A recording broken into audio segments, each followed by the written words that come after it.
Hi, this is Ray. You're listening to the DU Football Show. I'm the only P1 supporter that matters. Fuck you, Taylor. Go Manchester United. I forgot about that coming in hot one from Ray. That's right. There's real beef there. It's also some real beef with Baby Yoda and producer Mel, too, over the eggs bit, because apparently... apparently when producer Mel goes out and eats eggs, it's breakfast with the fucking niece. When he does it, he's a fucking monster. That's a deep cut. Let's start the show. Born in the land of Bowie, Maryland. Bred to be a fan of fucking Everton. Punch you in the eye and drink your rye. Sam Houston. Sam Houston? Arsenal fans have another Sam. Right day, the fucking Gooner Graham. Smell the Malort. Look straight in shorts. Sam Graham, hey. Sam Graham. Fucking United!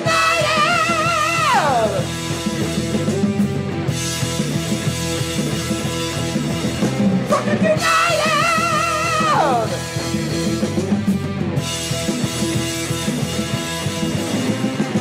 Hello and welcome to the Drunken United Football Show, a completely biased recap of the English Premier League as told by two common American schmucks. I am your host, Sam Houston, and across the way from me, filling in once again for Mr. Graham, our fellow gooner in charge, Mr. Rob. Rob, how you doing, buddy? Hey, beautiful. Hey. Hi. You're the beautiful one.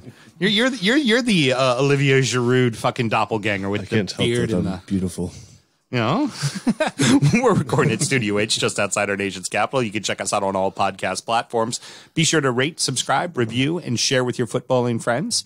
And should you want to chat with us, there is many ways that you can. Rob, tell the good people how they can get in touch. Yeah, you can find us on all the socials at DUfootballshow. And if you want, you can send us an email at DUfootballshow@gmail.com. Haven't gotten any in a while, guys. Send some emails. We want to hear from you. Like, we always love having you guys chime in. Even if you don't want it read on the show, just send us a message. Say, hey, I'm still listening. I like your show. Y'all are awesome. We'd like to know that. So Rob doesn't work in the wine and spirit industry, but I do. And we both have a deep, passionate love for all things distilled spirits, namely whiskey and gin. The two of us really like that. Here. We also have a unknown, most people don't know this, an unknown love for cheap Mexican beer. Yes. We really both of us really like cheap Mexican beer. Amen to that. Like, I always say that. You and I look at each other going, where's he going with this?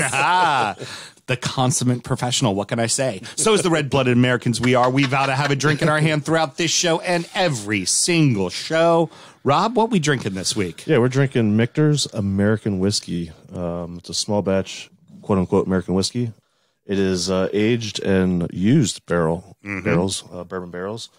Comes in about 83.5 proof, and you can find it on the shelves anywhere from about $40. So yeah. It's like, I think I got my bottle was like 42 or 43, something like that. But yeah, we haven't done any mixtures yet at all, any of their whiskeys, and I've been wanting to do one. Yeah. And honestly, I like their bourbons and I like their ryes, but I really love this whiskey. This is such a great whiskey. Yeah, like I was telling you earlier, some of the reviews I was reading is most of the reviewers are saying that it has to be labeled American whiskey because of the federal regulations or whatever, but it's a bourbon. Mm-hmm. Yeah, I mean, it's what it is. It's just not aged in new American oak. Yeah. Hence, you have to call it an American whiskey. And we were talking about this before the show. The classification of, quote, American whiskey has always been kind of dumped in with kind of like cheaper whiskeys, right? So like Early Times. Why is Early Times just called an American whiskey? For all purposes, it's a bourbon, right, but it's aged and used Jack Daniel barrels, so you have to call it an American whiskey. Well, there's no real classification before in Italy, before there was the Super Tuscan classification. There were these $100 wines that were getting 100 points because they didn't have a classification within the rights of Italian wine. They were called Venditabile, so table wine. Yep. Table wine. Sassicaia, 100-point, $100 bottle of wine. Table wine. Yep. So, and I've talked about it on past shows. There'll be eventually, I think, a classification for kind of the funner whiskeys that are being created that don't necessarily fall within the regards of bourbon or rye. Right. Great example, High West Campfire. It's a third bourbon, it's a third rye, and it's a third single malt Scottish whiskey. Right. Well, that is not cheap fucking early times. Nope. It's a good fucking whiskey. It's a $70 bottle of whiskey. Like, it's not inexpensive and it's not cheap. It's good. Right. But it just goes under this classification of American whiskey. Yep. I would say one final thought is as people go and look at the whiskey section in their liquor stores more, or look at what's on a back bar in a restaurant, don't just live in the box of bourbon rye, right? Like, there are some great, now we've already talked about wheat whiskeys. I've talked about it ad nauseum. The Journeyman Buggy Whip Wheat is a top 10 whiskey for me. I fucking love it. There's a lot of great American whiskeys in those categories. Oh, who's getting a phone call? I turned it off. It was my mother. I didn't realize I didn't have it on mute. Did you want me to take it on the show? No. Quick shout out. Do I need to throw it into a box somewhere? Quick shout out to a show that I dearly love and look forward to coming back. Put it in the fucking box. Put it in the fucking box. Except this is how I'm going to call Pat later and Graham later. So. Yeah. And then one final note. Yes, please. This is for Russell and all the other people listening. Drink responsibly. Hey, how about that? See, Graham, it's not that fucking hard, is it? All right, kids, let's have a great show. Go on, clink them up. Cheers. Wonderful, wonderful, wonderful. This is nice. It is. It's a lovely. Very smooth, soft, dare I say slightly velvety. Mm-hmm. We had a couple of winners. That the Jay Rieger's Kansas City that we drank a couple weeks back. That was fucking lovely. It really was. All right, so top of the league is starting to take shape. One side we expect to see there. The other one, although a Big Six side, a little bit of a surprise. Tottenham 2, Manchester City 0, Liverpool 3, Leicester 0. That was about as Jose could ever Jose a Jose. Yep. That Can't really put it better than that. Jose ball. Yep. Score early, fuck you, we're parking the bus. Yeah, and I also like, not to get too far ahead of ourselves, but I remember drafting Lo Celso and getting shit for it. Yeah. And I immediately fucking dropped him. Yeah. And now he's producing for him, so that's cool. Yeah. And I needed those points. Comes in as a sub, boom, scores, yeah. Yeah. The first minute as well. Like, he's super sub. Yeah, fucking insane. Son scores very quickly, very early. The $1 billion defense, as I now like to refer to him at Manchester City, completely caught at 6s and 7s. Both center backs paying all their attention to Harry Kane. And then very simply, Son runs right behind, ball straight on, completely on sides, easy put away. Schoolyard stuff from City. Great vision from Dumbele. That ball was, I mean, he had just gotten the ball, made a turn, and literally, I think they clearly have worked on it because he knew exactly what Son was doing. Yeah. Put the ball right on his foot. Yeah. It's funny. There's two type of players under Jose. There's the one that has shit talked about them and they crumble. And then there's the one that gets shit talked about him for a year. And then the next year, it's like nothing ever happened and he's one of his best players. Yep. That's ballet 100%. All Jose did was shit on him last year. And now it's like, oh yeah, he's one of the first guys on the team sheet. He gets out there, gets it done fucking just every time. Kind of crazy. The, pardon me, the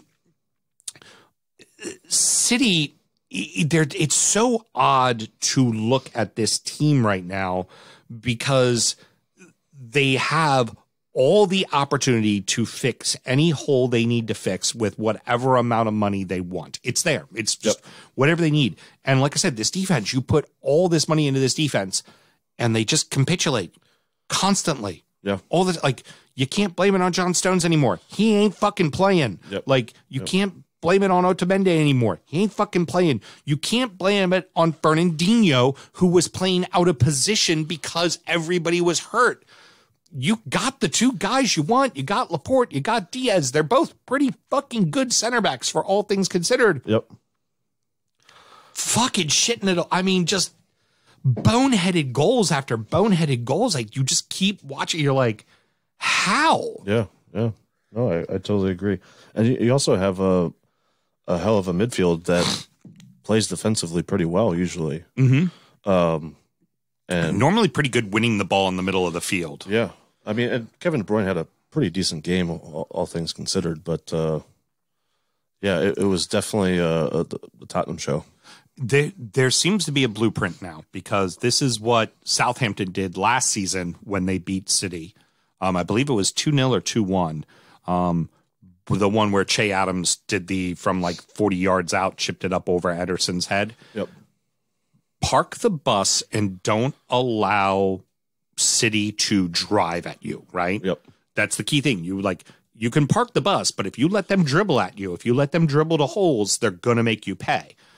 Just don't give them any space to go to. Go, you have the outside and you have 25 yards out. We dare you to shoot. Right. And they don't shoot. Yep.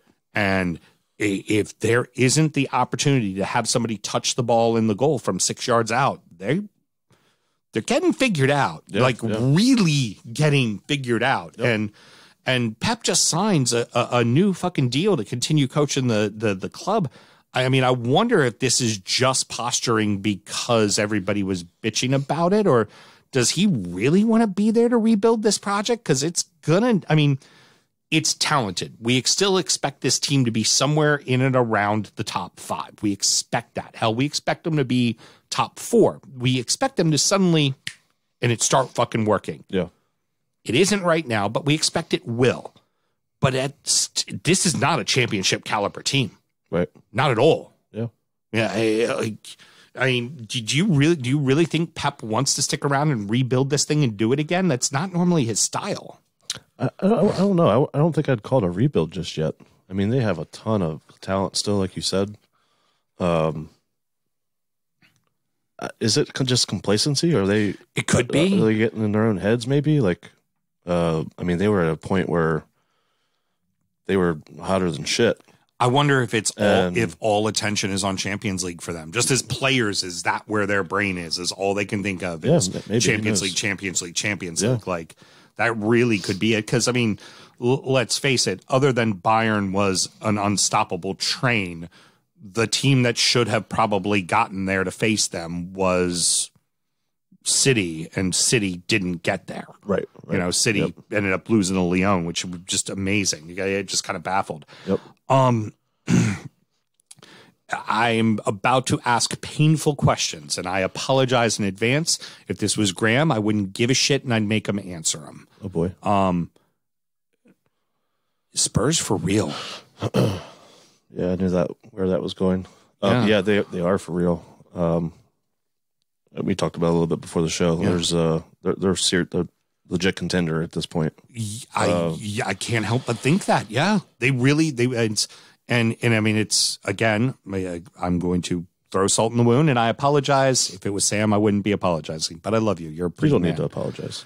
I'm a realist. It's Jose's second year. What does Jose do in his second year everywhere but Manchester United? Yep. He wins the league. He wins the fucking title. Yep. So this has got Jose written. They're listening to him. No one's fighting him. He doesn't seem like he's a relic. Like because that's the only time we've really seen him play the ugly game, right? Mm-hmm. For the most part, he's been playing a very expansive, very open game, letting those guys have some joy. And I think in this match, he looked at him and he said, "Okay, boys, I know you're not going to like this, but we're going to play like assholes, and we're going to be mean, and we're going to play a tough, ugly game." And they bought in, and then they win, which only then makes those players go, Jose's the fucking man. What he says, we got to fucking do it. Yeah, I mean, if they continue concentrating on keeping goals out of their own net, you're going to have Son score, your favorite player. So he's going to keep scoring. Harry Kane's going to find a way to score. I mean, they have a lot of people that you forget. Inspiration to the children. Rob, it's all about the children. Rob, the children. Okay, he's an inspiration to the fucking children. Yeah, I just the pieces are there. You brought a very funny question to me. It's like, how does Dele Alli get back into this side? Yeah. He doesn't. Yep. He doesn't. He's not needed. It was very telling, and I don't expect you to have seen the All or Nothing show for them. because I wouldn't watch one if it was about Liverpool, so I wouldn't ask you to watch it. But one of the things that Jose says in that show to Ali is, you are a world-class talent and you have a terrible practice work ethic. Yeah. You are shit in training. Like, you're terrible. And Ali's kind of sitting there smiling, and he's like, that's not a compliment. Like, yeah. Well, so I was telling you, I was listening to the two Robbies, and Arlo White was on, and he was basically, he compared it to the movie Full Metal Jacket, where Dele Alli needs he needs to be broken. Yeah, and he needs to be private piled and hit with the fucking soap bars and the towels. And the real question is, can Dele Alli recover from that and become a better player from that breakdown? Because he's just not there. For me, he has PSG loan written all over it, because nobody's really held any accountability there, and you can just go play pretty soccer and do whatever you want, and you'll be a star and everybody will love you, and they'll only comment on you when you don't win the Champions League. That's the only time you'll be criticized. Outside of that, they don't give a shit to PSG. Seems like the perfect fit for him. Hey, come on, why is Neymar there? Because it's the perfect place for Neymar to do whatever the hell Neymar wants to do. Yep. So moving on to the next game. Yep. 5 legit, real deal starters, right? Jordan Henderson, Trent Alexander-Arnold, Thiago Silva, the Dutch Tulip, moment of silence. And then, thank you, and then Mo Salah gets popped for the vid. 5 legit starters. This team is on the ropes. You're about to play the first place team who has been rolling, and you all the credit in the world, and this pains me to say, you know who the fucking champions are, because they kicked the shit out of fucking Leicester City. Yep. It didn't fucking matter. They kicked the ever-loving shit out of them. Yeah, and this is one of those things that I think the international break actually helps Liverpool stay, fresh, if anything, because, Vardy's not playing international. Barnes didn't get called up. So I think maybe they just, maybe too much rest, and they were just off of it, and then Liverpool just fucking brought it to them, man. Okay, fine, first goal is an own goal, but that didn't matter. Yeah. From the opening bell, the minute that game started, that was a wave of assault from Liverpool, and just Leicester had no answer. This reminds me exactly of the January game back last season, when it was like, oh, if there's a team who could beat Liverpool at home, this is the team. This is the team. Yep. No. Nope. not even close. Yeah, just an absolute ass whooping. Yep. Diego Jota, fucking Swiss Army knife up top. Yeah. He played in... first Premier League player to score in his first 4 home games in history. He's been... Fits like a glove. Popping in for Firmino, then starting to pop in this time for Salah. Yeah. I have no doubt that if Mane goes down, he could go pop in on Mane's side. Yep. There's no need for Shaqiri or Origi. You don't need, don't have to worry about using them, because Jota will play wherever the fuck you need him to, and you could then rotate everybody, and then Klopp doesn't have to bitch about his team playing too many games and being tired. Yeah, they hit the jackpot with him, man. He's charismatic. The people love him. Even Klopp said that he's better than he expected him to be. So good. You saw that there was talent at Wolves. You didn't know it was this. Yeah, right. You were like, oh, okay, they're getting, when they got him, you're like, okay, they're getting a really decent player. This is probably, they didn't get Werner. They really wanted Werner, but they weren't going to pay the out clause. Right. So they got, this is the Werner light.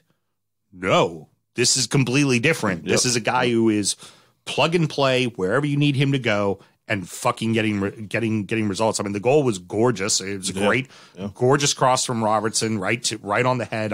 Back of the net. And then again, tough to say, but good on Firmino. He's been plugging away, trying his damnedest to get a goal.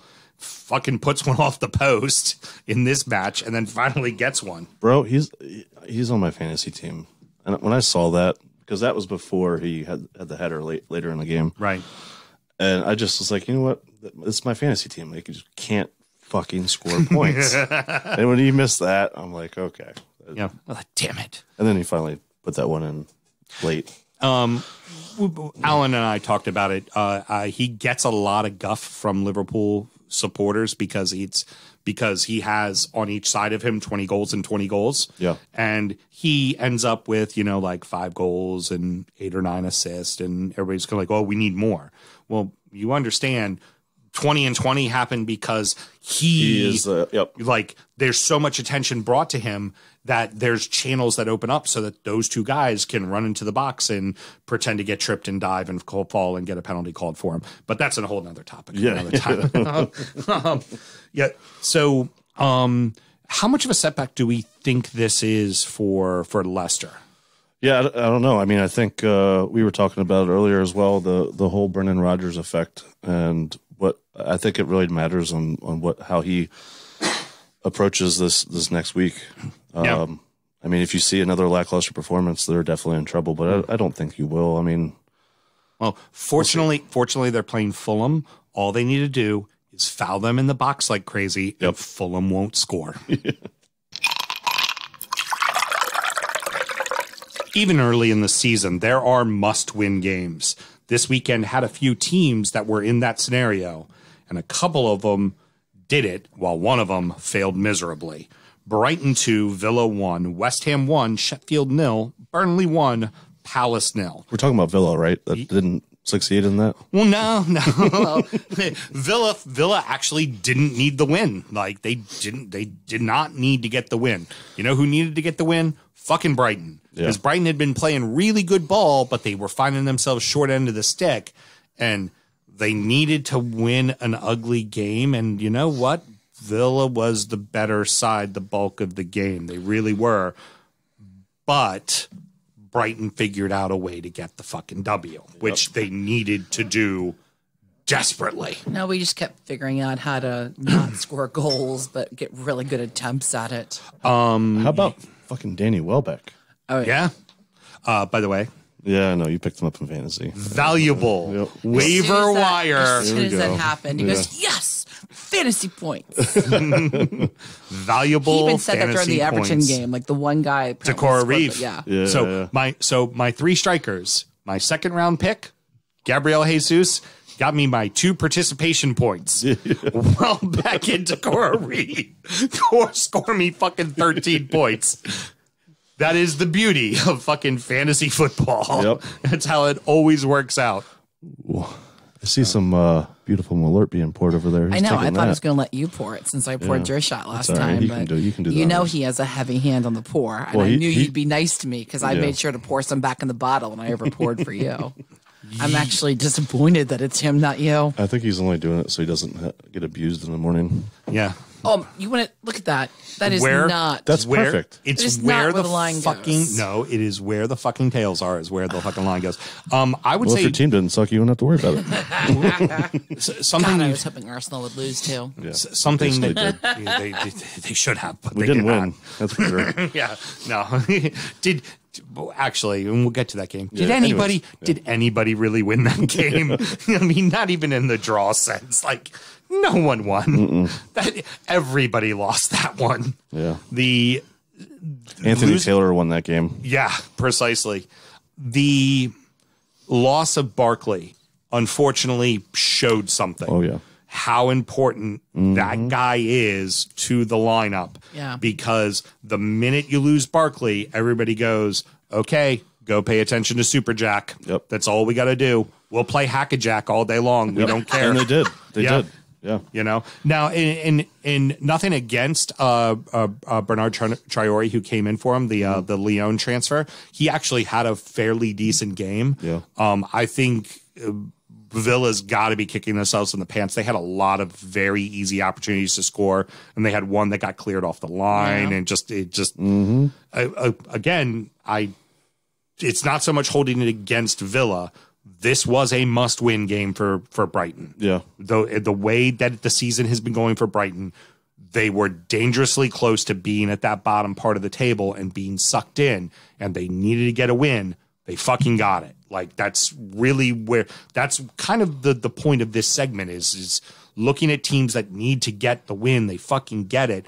It doesn't say they're safe from the woods, but at least it's a fucking reaction. It's 3 points. Yeah, right. And we'll get to Sheffield in a second, but then you look at Sheffield, who still hasn't fucking won. Yep. They've scored 4 fucking goals. Like, they're in real fuck trouble, right? Yep. Like, at least Brighton for a week goes, fuck, at least we got a goddamn win. Like, we know how to win a fucking game. Let's talk about the penalty that got recalled at the end of the game. This was, who was it? I'm messing up like crazy right now and completely blanking. I'm not even going to save you. Oh, thanks. I appreciate it. Because I don't remember. It was Trezeguet. Trezeguet makes a cut through into the box and then gets clipped by Solly March. The ref on the pitch calls it a penalty. Then automatic, because it's automatic, every penalty gets reviewed by VAR. VAR says, hey, maybe you want to go take a look at this. He goes and takes a look at it and reverses his decision. This is not VAR's fault. VAR did exactly what it's supposed to do. It reviewed the penalty and then went back to the ref. Here's my issue with this, and I felt that it was a penalty because the ball did hit March a little, but it wasn't like March deflected the ball. It's not like March won the ball and went through the man. He barely touched the ball and then swung his leg through the man. It should have been a penalty. Well, he kicked him. I don't know. I don't know, man. I have a hard time with it because I feel like it's also a very super soft foul. Right. Well, and then here's if it wasn't out inside the box, it's not a foul. Okay, fair enough. But here's the thing now. When that happens to Sadio Mane, and it will, we know Liverpool.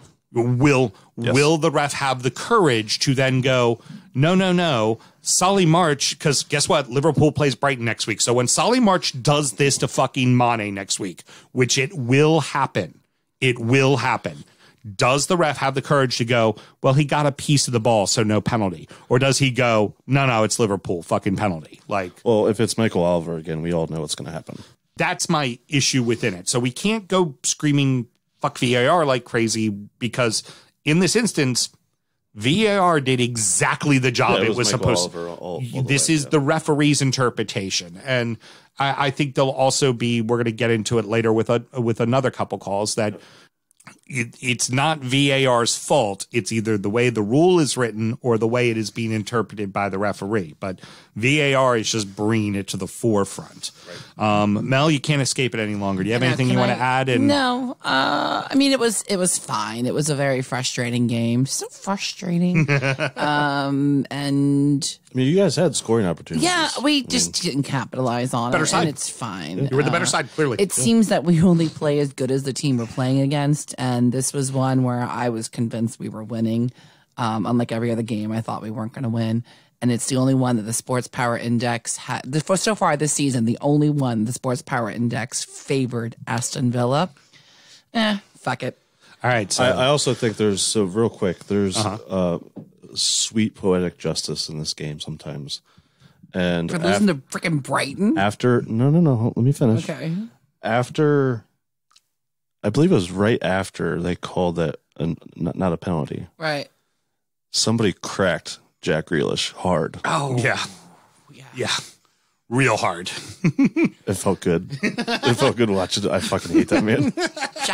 Jack got fouled like 46 seconds into the match because I don't know why I know. I'm telling you, that. we're coining it Hack-a-Jack. That's right now. That's one of the show title in the lead is Hack-a-Jack. Hack-a-Jack, wave of assault, or super soft foul. But all of those together makes a very dirty Mad Lib. So stop avoiding what you have to do. It was so frustrating. So as you say, so frustrating. I will say the second line that he says as you do it. Okay.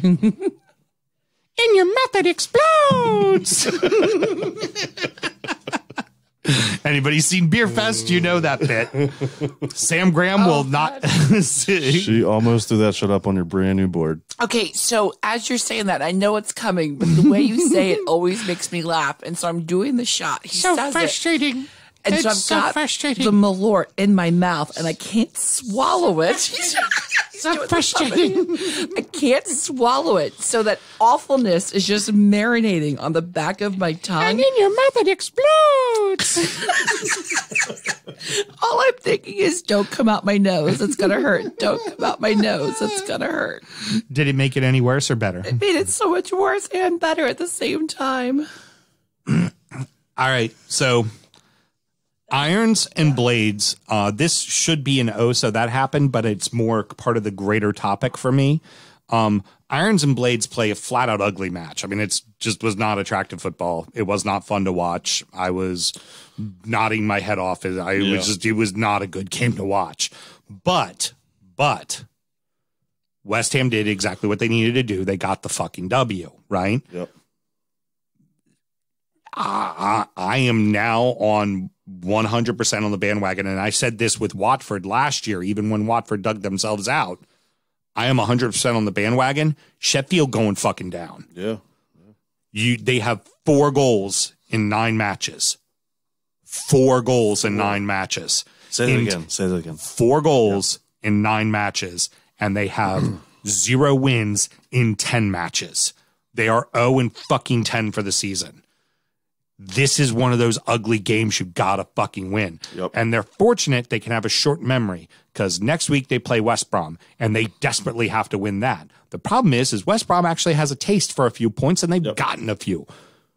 Big fucking, 1 point. They're sitting on 1 point right now. They had 1 tie, Sheffield, so far. Yep. I'm sorry, they're 1-9 in all competitions. It just, and then you sign a young talent in Ryan Brewster from fucking Liverpool, and it's an at-home game, and you don't fucking start him. Yeah, he comes in like the 65th, I think, or something late in the game. Yeah. And it's a record signing fee. Yeah. Why do you, Yeah. You've scored 4 fucking goals. Why is he not starting? Yep. Even if he doesn't score, who gives you, just let the fucking, it's a young, talented kid that you got from a fucking top fucking quality club.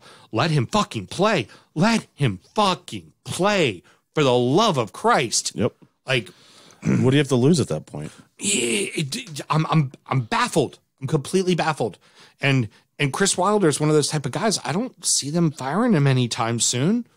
I don't see Sheffield doing anything major to try to shake things up. Well, I mean, arguably, they don't have a team for somebody else to come in and right the ship. Right. They're in trouble for sure. In West Ham, I'm sorry not to really talk about you, but I mean, you won the game. You did exactly what you're supposed to do. Fabianski made a few good saves. Okay, great. If you played that shitty against a better team, you would have lost. Right. Yep. Oh, for sure. But fortunately, you played the shittiest team in the league. Yeah. Good for you. Yep. And then turn around and look at today.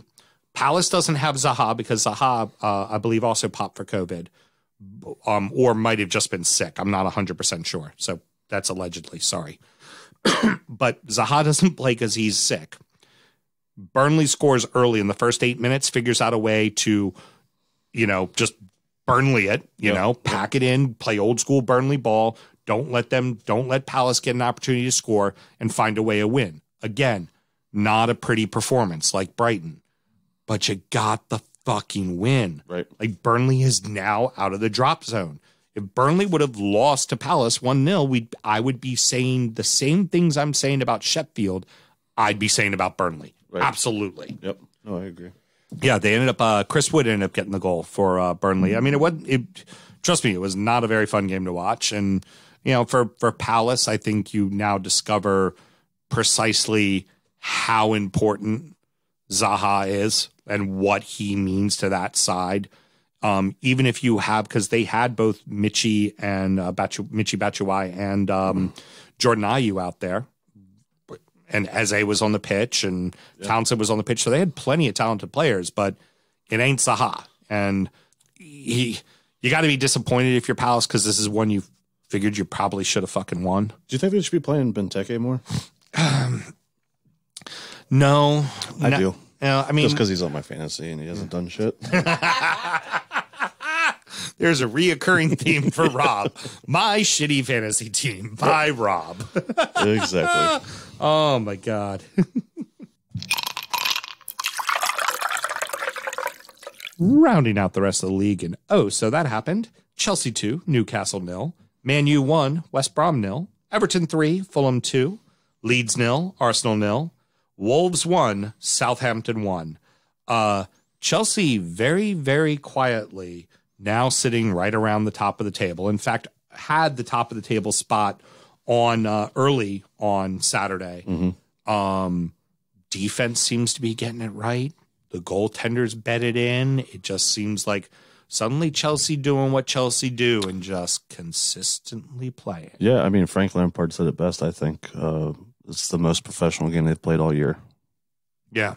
Yeah, and it wasn't like they had a ton going on with Newcastle didn't really have much to offer. I still don't get why Almiron is not starting regularly. But Colin Wilson was out and Ryan Fraser was out. That kills you because then it's very easy for Chelsea. Just where's Saint Maximin? Wherever he is on the pitch, make sure he's covered. Yep. There's nothing else they can do. You're also right a couple weeks ago about keep playing Tammy because still scoring goals. And I get it. It'll be when Pulisic comes back, Werner will move back to the striker and Pulisic will be on the wing.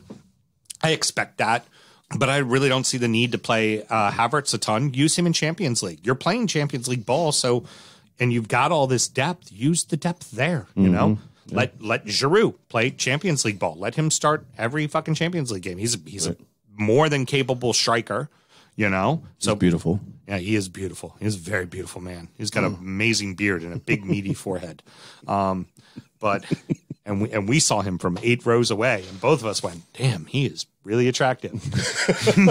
Both Graham and I, and we also said that for Andres Gomez too. Yeah, we just both looked at each other and went, "That man is really, really beautiful." That's a show title contender there. Yeah, but did you go Demise Doe? No, we did not say Demise Doe. They ain't no Matty Cash Eyes. Now, eventually, we'll see them. We'll go see a game and we'll see Demise, and then we can talk about that. So, the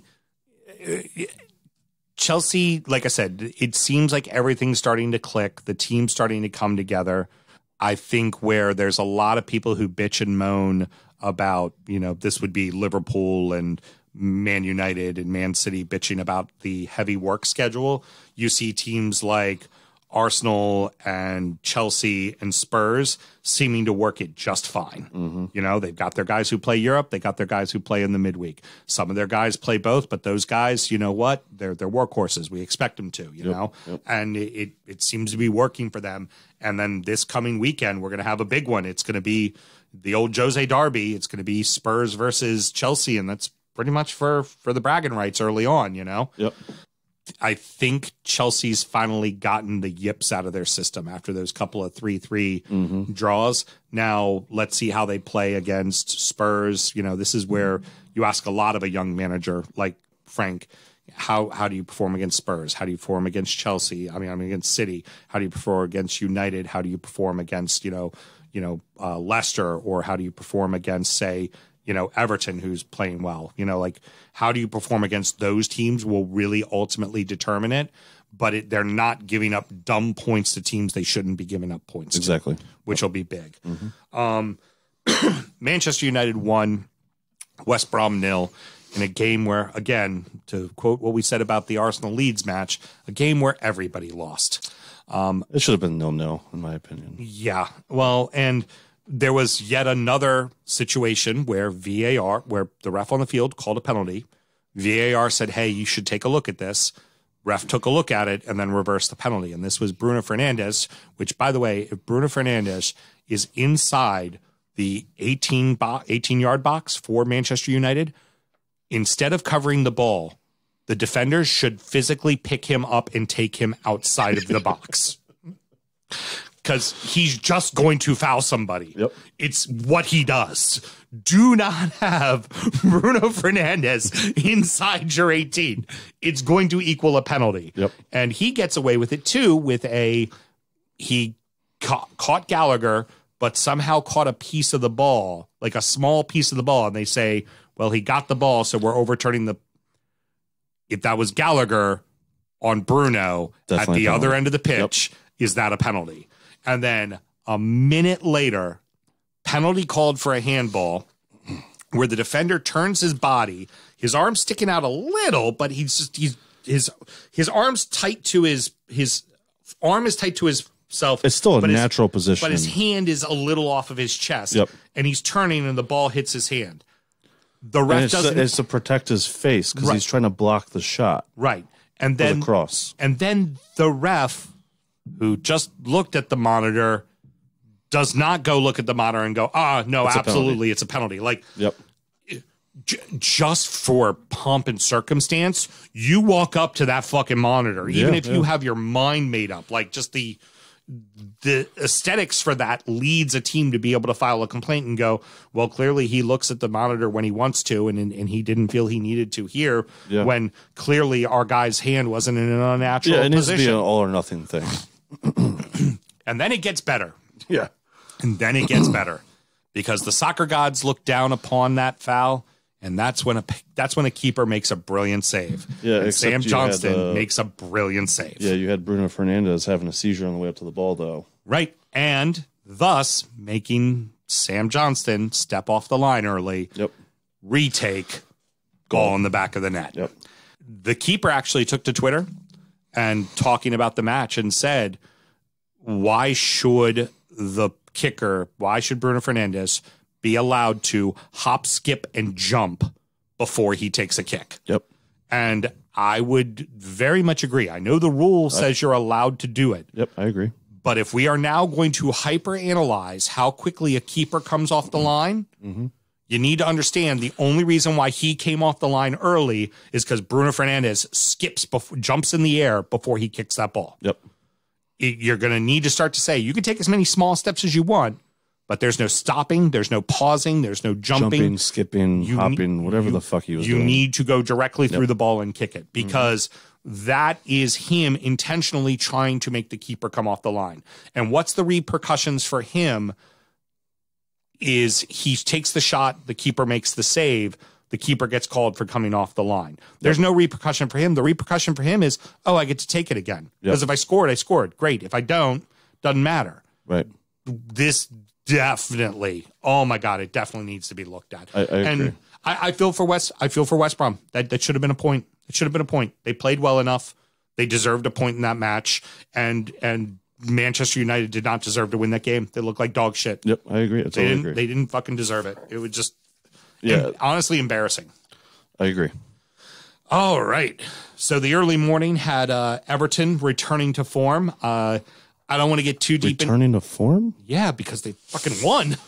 All right. After losing 3 in a row, getting a win is returning to form. I don't know about all that. You got 3 points, but yeah. It wasn't pretty. For me, it's very clear they have to have James and Richie on the pitch at the same time. If they don't, they are a completely different team. Yeah. And the insertion of them means everything. And I don't know how much of the match you watched. I watched the whole damn thing, of course. At about the 65th minute, you can tell that James and Richie were on the other side of the globe, south of the fucking hemisphere, and had played 2 games the week prior. Yeah. Because by the 65th minute, they were both dragging ass and couldn't run. And this is where, Carlo Ancelotti saw that too and promptly took them both off. Yeah, which was surprising. The Alex Iwobi thing was a bit of a surprise, but surprisingly worked out well. Yeah. Putting him at right wing back, which seemed very odd, but he was directly responsible for the second goal, making that build-up play happen, and he actually defended fairly well. It's not something I want to get used to seeing, but in the pinch, it worked. Yeah. And then, of course, Dominic Calvert-Lewin is now scored 10 goals and all 10 of them on the field of play. Not a single penalty to his name. Although one would say that his couple of goals he scored there were basically penalties. Yeah. All he had to do was put a body part on it. There, yeah. I think the first one was even his knee. But all of that means nothing. All of that means nothing because we have to talk about Fulham's ability to take a penalty. Or lack of ability to take a penalty. Cavallero's lack of ability, yeah. That was he looked at the spot like it was the pitch's fault. No, you slipped. You fucked it up. So you had Mitro put one over the top. You had Lookman do the little skip and jump and try to dink it and fuck up. And then you have Caballero forgetting left foot, right foot. Yep. Very easy step towards the ball and kick the ball with your foot, not slip and fall. Credit to him for getting the second goal and making a game of it, but also Everton too. Once they made those subs and ironically put in Tom Davies and Gylfi Sigurdsson, they saw the game out. There was nothing from Fulham after that. Fulham really didn't have much, and the game got kind of, it's what you're supposed to do. A top side of the table team gets an early lead, and you see it out. Right. That's what you're supposed to do against the lesser side. Your match, that was interesting. The scoring woes continue, but it was funny. I looked at the starting lineup, and I was like, you know what? Willian on one side and Pepe on the other side's not a bad idea. Like that might work because then Abba can just sit in the middle and try to score goals.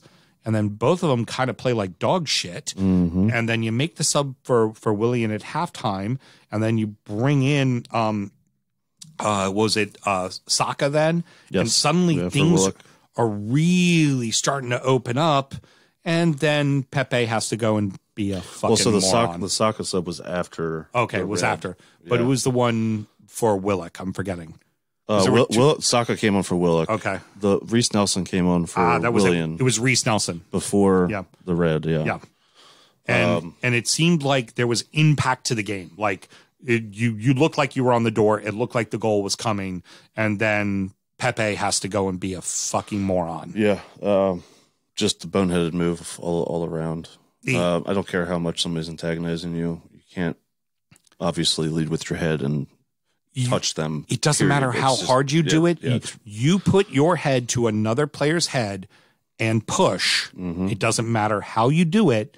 It doesn't matter if they roll around on the ground like a little baby. It doesn't matter. It does not matter.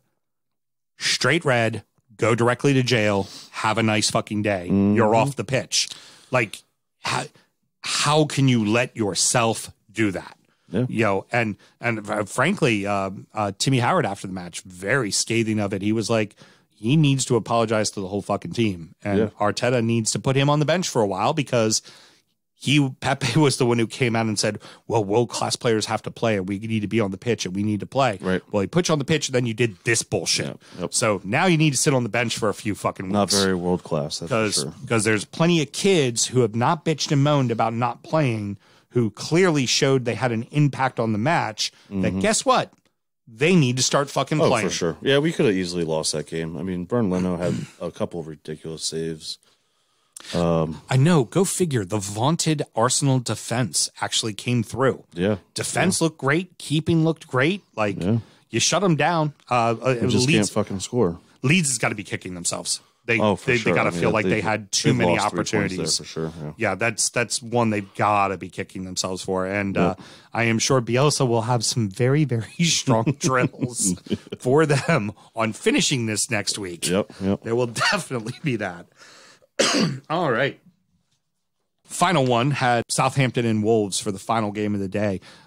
Not as entertaining as I thought it was going to be. I expected this to be a really fun game, but good little story to talk about right off the bat. Who got that first goal, Robbie? Yeah, good old Theo Walcott, the former Youth Academy Southampton kid. Yep. Got his first goal for his childhood club. Yep. It was very good to see. And it seemed like, honestly, Wolves had the upper hand. McCarthy is having a sneaky good season in the net for Southampton. It seems like every week you see him make 2 or 3 really, really solid saves. He had one on Podence. Podence was dead away on net, and he blocks him on the near post. Then right near the end, Raul Jimenez puts one off the bar. Nieto comes through on the rebound, not offsides because he was already running into the play when the shot was taken. And then right at the end, unfortunately for my bet, Jimenez has a header that goes to the net but gets called back for offsides. I mean, I guess kind of what we expected from these two sides as far as where they're sitting. Yeah, I mean, I think you could make the case that Southampton should have won this game given their track record the last couple weeks. I mean, they've had some really good games leading up to this match. So I think it has to be a letdown for Southampton, in my opinion. I mean, they just beat Newcastle, Villa, Everton. They drew Chelsea. Yeah. So. Yeah, agreed. I think you'd expect more than a draw out of a Wolves match. Well, Wolves have also been, they haven't been able to seemingly put together a complete game. Right. They'll have a really good half or they'll have a really good spurt. Like that last 15 minutes of the match looked like Wolves were going to take it over and win. Like they owned it, completely owned it. And Southampton had no answer whatsoever. But let's see Wolves put together a complete project for an entire match, which just hasn't seemed to happen. But I mean, both these teams clearly are going to be battling, I think, for European spots this season. There's no doubt about it. It's time to tell you what little we know. It is prediction time.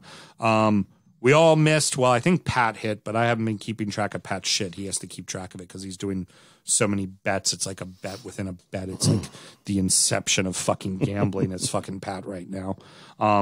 But the chicken hit, and are we getting Mr. Graham on the phone? We got to see how he did. I am. Apparently, Graham is exhausted and hasn't done much as far as prepare for this segment. But I'd argue I've watched him during the show going, oh shit, betting segment's coming up. Let me go prepare for it. Yes. So, I'm not sure if it's accurate to blame his kid for this, but we should have him on the line. Okay, very good. Hey, Sammy, you there?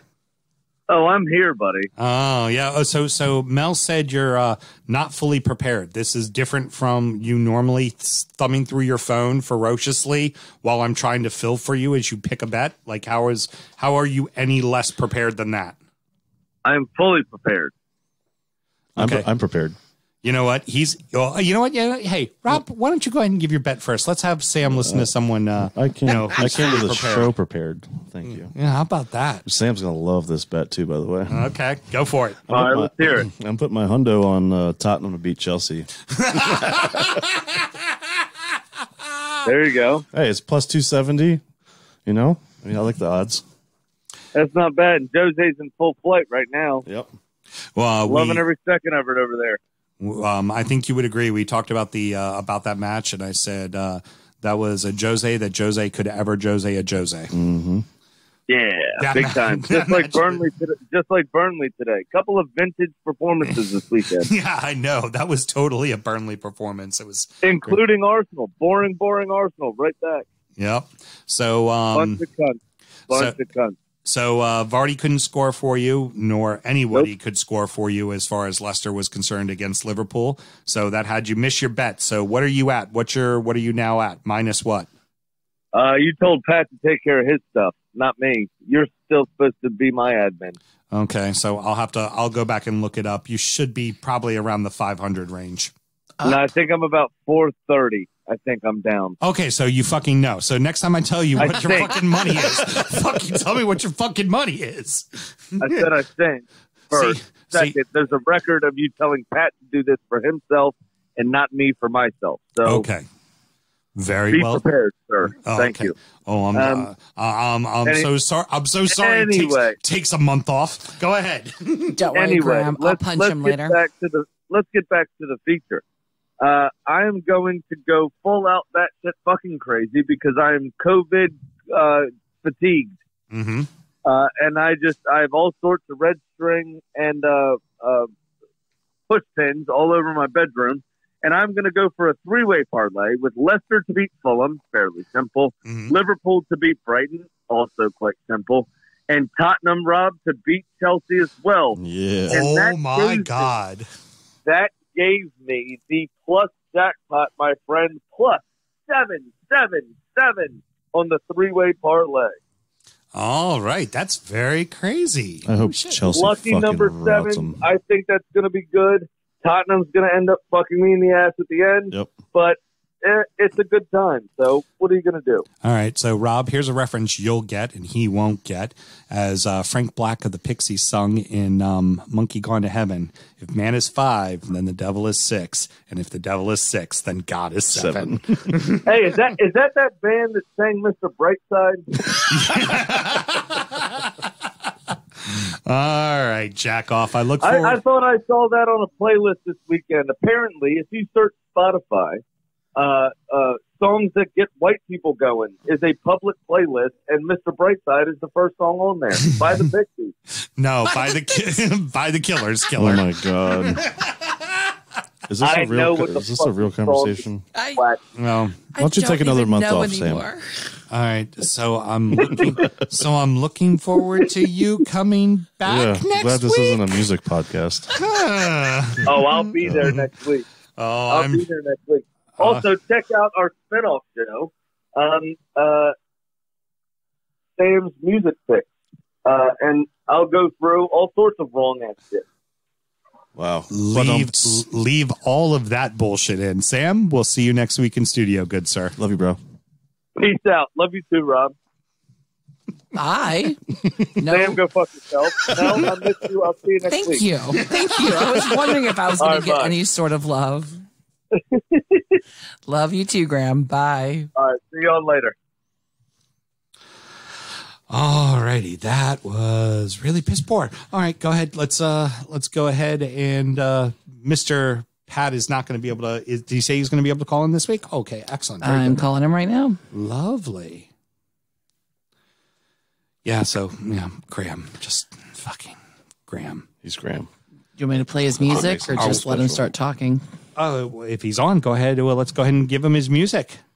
And now, it's time for our degenerate gambling friend Pat's Pick of the Week. How'd you do this weekend? Did you actually win? Yeah. I hit two or three with the Liverpool. That put me up $85. Nice. Okay, so what are you down now then? I believe it is $665. Okay, good enough. So All it's right. a small grind back. That's what you said. You were just gonna pick away at it little by little by little. So what do you got for us this week, Killer? This week I'm going to do the same. Just do 3 straight bets. Nice and easy. I'm going to take Everton at -0.5 at -112 to win 100 against Leeds. I really like Southampton at that +0.5 goal against Manchester United. Southampton is on a tear right now, so I like that bet too. Yeah, so I'm going to do that for 100 at -130. And my last pick, I'll take the Spurs against Chelsea at +0.5 at -130, and I'll risk that to win 100. And if I hit 2 out of 3, then I'm happy. You are one of 3. Rob and Sam, both Arsenal fans, picked Tottenham to beat Chelsea this week. Oh, really? Yeah. This is going to be my last week you on the know show my for a rule. while. I'm never betting on Chelsea again. So. By the way, because 2 Arsenal fans have picked it, by the way, you're fucked, Pat. That bet is not coming Tottenham's in. losing. Chelsea's going to be the spoiler this week. Yep, absolutely. Excellent, brother. Well, then we'll talk next week, and I hope we have good news for you. All right. Yeah, you guys have a good Thanksgiving, man. I'll talk to you next week. All right, you too, brother. All right. Take it easy. All right, well, let's go ahead and get into mine. Your boy missed because obviously the goal for Jimenez got called offsides, but I'm still up $120. Big Sam's Lock of the Week. Robbie, are you aware 30% of the time it works 100% of the time? You've lowered it. I thought it was 60%. Well, no, Is that how bad you are? No, I legitimately take track of my games and how I'm doing. You're at 30% right now? And I do the math. Last week it was 38.7. I legitimately do the math. So yes, whatever works for you, he man. is getting worse. All right. Yes, I am getting worse. That really sucked. This week I am going to go ahead and take what appears to be Burnley's bogey team, Manchester City, because Burnley likes to only get 1 goal scored against them by everybody. except for Manchester City, who they typically lose to 4 or 5 to nothing. Mm-hmm. So I am taking Manchester City plus 3.5 at plus 115. Which honestly, even with the woes that City has been having, it's Burnley. They beat them like on aggregate between all the matches they played them last year, 15-1. Yeah, I mean, looking at that game, it'd be worth putting $1 on Burnley. Oh, yeah, 1,500. Excellent. Well, you know what? That was a really shitty segment, but we're about to make it better. Shitty, yeah. We're about to make it better because Graham fucked it all up. You know why? Because we give you Kitty the chicken.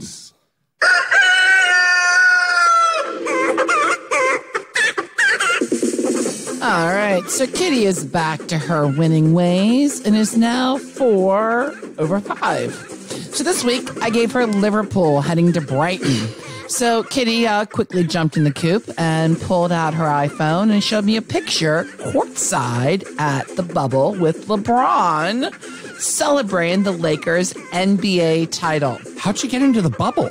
I mean, she's Kitty the chicken. We need to stop questioning this shit. She got into the bubble and like nobody got into the bubble. I don't think chickens get coronavirus. Fucking testers were getting kicked out for fucking sleeping with basketball players in the fucking bubble. I don't think chickens get coronavirus. So Kitty fucking, that's how Kitty rolls. You know, it's a good thing this is, no, I'm not going to make the bird flu joke. Isn't a chicken a bat? Like same thing? Like no. But animals? if this was like the bird flu, we might have to worry about it. See, I wasn't going to make the joke, but you made me do it. So now it's your fault. Blah, blah, blah, yakety schmackety. Okay, so Kitty showed me a picture courtside. Already said that.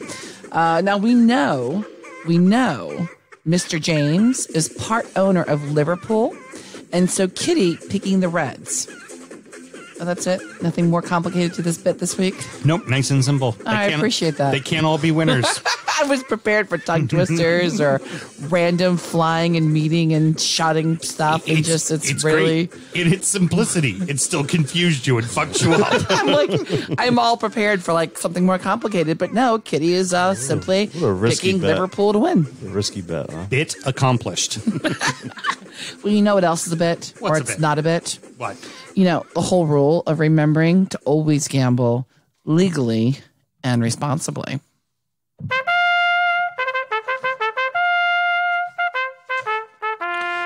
All right. So in fantasy, Rob lost again. Elliot was a buzzsaw. We don't even need to say that. 54. Oh my gosh. Jesus. Can I say something while you're looking that up? Yes. If y'all are not in our DUFC football group on Facebook, you are missing out on some of the best shtick I have ever seen.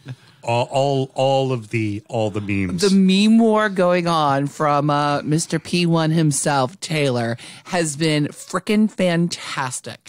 So, of course, Taylor did lose to Mr. Graham. He lost to Mr. Graham. I drafted his team. Even though in life, Taylor won. We all know Taylor won. Yeah, y'all need to join the Drunkards United football Facebook group just to see just the kind of it's next level shit talking that it's just to sit back and admire the artwork. So there was another tie. Our boy Chris Firehawk and Kenneth, who's our Southampton guy, they tied 29-29, so there was a tie in there. So what happens with the tie? Is there like a battle off? No, there's just ties. A meme off? No, it's it's just ties. That's bullshit. I hate that rule in soccer. I believe that helped get Chris out of the bottom spot of the league. Another one worth mentioning was Carlos Brow, Alan Brody. Yeah.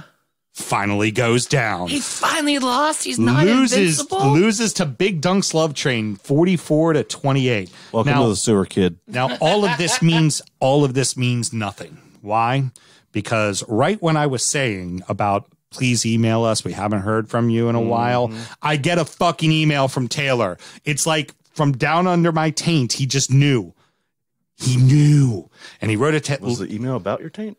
I'm confused why you brought that up. Might be, kind of. So Apparently, Taylor hangs out in Sam's taint. And so the Wi-Fi is pretty good down there. Wow. And so he must be eavesdropping on tonight's recording Maybe that's and where got Mike the bat Rogers was signal hanging out, to send too. in an email. it's a place of protection. Mike Rogers is not welcome there. True. Complete, total, and utter bullshit. Scowls and throws my security blanket to the ground in disgust, pulls thumb out of my mouth. This week was bullshit. Anyone knows anything about football can see that.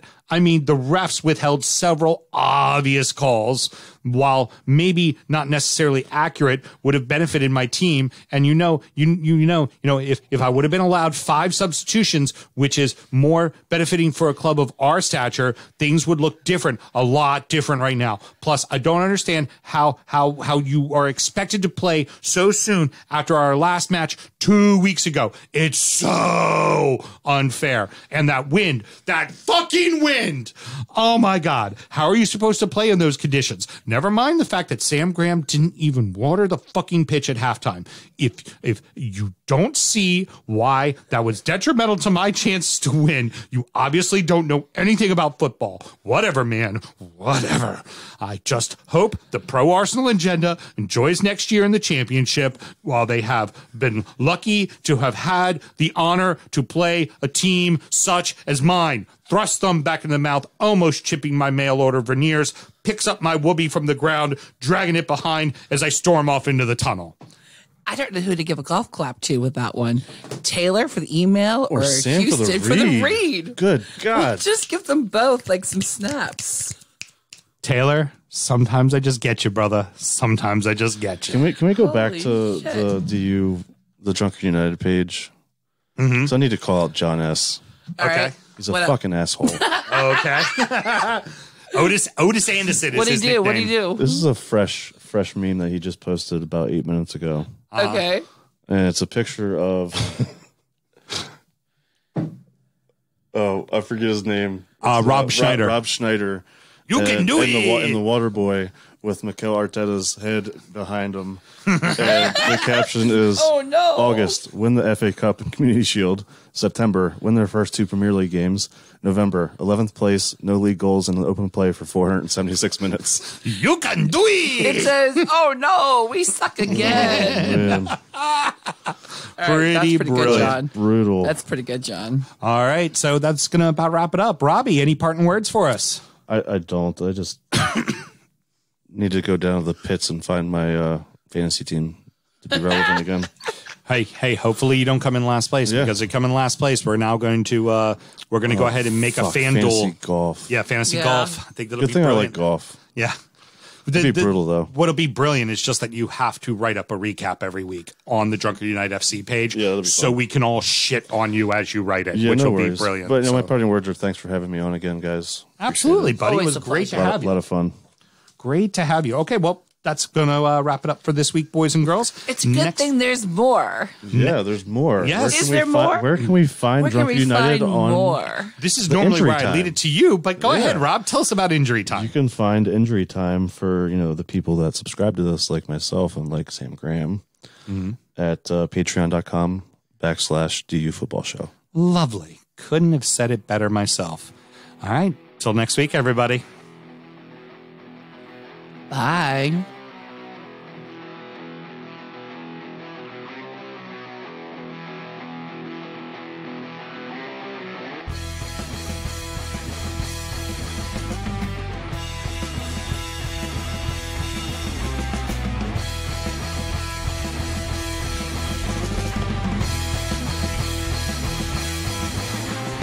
Born in the land of Bowie, Maryland.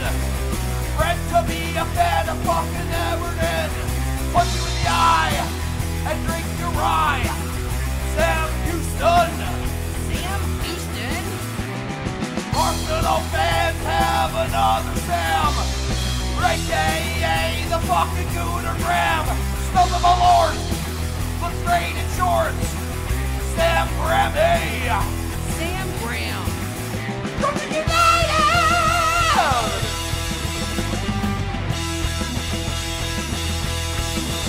Drunken United!